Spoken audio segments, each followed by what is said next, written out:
again. All right. I was rudely interrupted. All right, so today I'm going to show you guys how to make a hybrid ear lace, whatever you want to call it. Everybody's wearing them, yada yada yada. So we'll go ahead and get started. All right, so first things first, what you're going to need are a pair of nippers. I think these are called nippers. They're just like little wire cutters that I got in a set on eBay. And you're going to need a pair of flat nose pliers. Okay, you're also going to need 2 ear hooks, or fish hooks or whatever. You're going to need 2 jump rings and the little earring backs. I like to use the plastic ones because the metal ones always seem to strip. And then you're also going to need some sort of chain. Okay, now this chain, you can purchase this on eBay. I believe it's like $25 a spool. You get like 32 feet or whatever, so I buy it in bulk. Okay, so I'm using 2 sizes. I'm using a 4mm and a 2.6mm. Okay, did I say that right? All right, so I've already pre-cut my pieces, except for one. I'm just going to show you guys how to do it. Okay, chain comes on a spool like this. What I usually do is take a tape measure, and I want to actually layer the ear lace. So I measured this piece here is 20 inches. Okay, I know you guys can't tell, but this piece is 20 inches. This piece here is 19.5 inches, and the piece that I'm going to cut now is going to be an even 19 inches because I just want it to be just like a little bit of a gap in between the actual chains. Okay, so what I'm going to do is I'm going to measure it with my measuring tape. I actually have my table underneath this cloth already marked with the permanent marker on.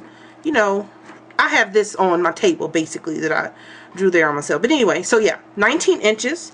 Okay, so you're going to hold your finger there.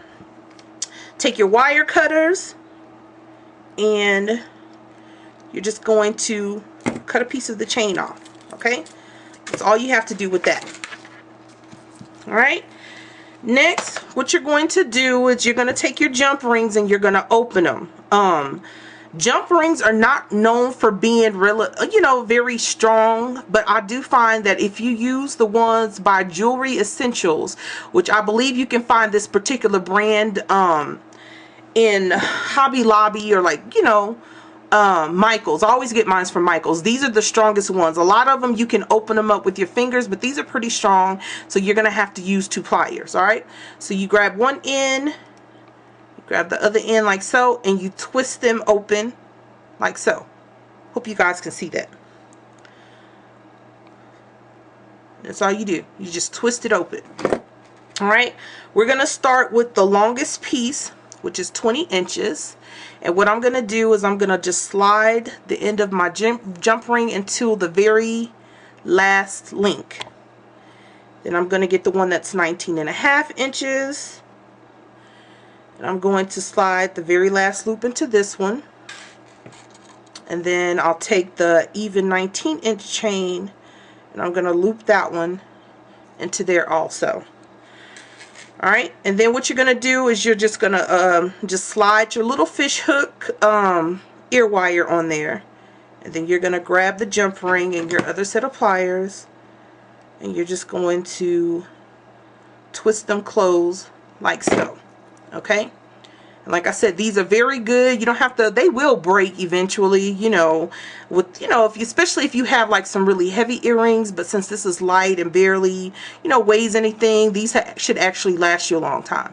So yeah, there it is. And what you're going to do is you're going to pull it in between your fingers just to make sure that once you get to the very end, that your pieces, you have a piece that's longer, middle, shorter. Okay, like that.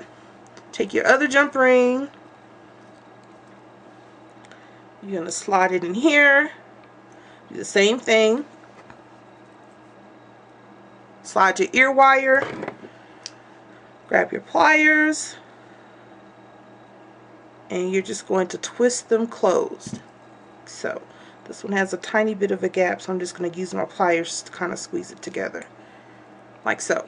Okay, and there you have it, a very easy ear lace. Okay, the color of this chain is actually called white, but it's more like a Tibet silver, or like a very kind of a dark pewter. It's really shiny. I really like this particular brand of chain because it does not tarnish. So whenever I do use, you know, make ear laces and stuff like that, I use this one because it doesn't tarnish. So you can use sterling silver, gold plated, pretty much any kind of chain that you want.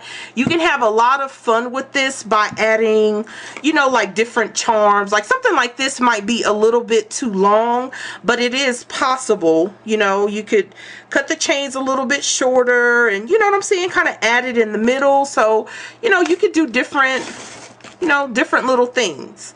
Like I'll probably try to make one out of these charms or whatever, out of these pendants or whatever. So yeah, that's basically how I make my ear laces. Like I said, have fun with it. You can add rows of rhinestones and, you know, that kind of stuff. So it's super duper easy. The materials can be kind of expensive depending on where you buy them, and you know, if it's real silver, real gold, or whatnot. So this is probably just a trend. Well, I'm sure it is just a trend. So eventually, you know, people will forget all about them and we move on. So yeah, that's it. Deuces.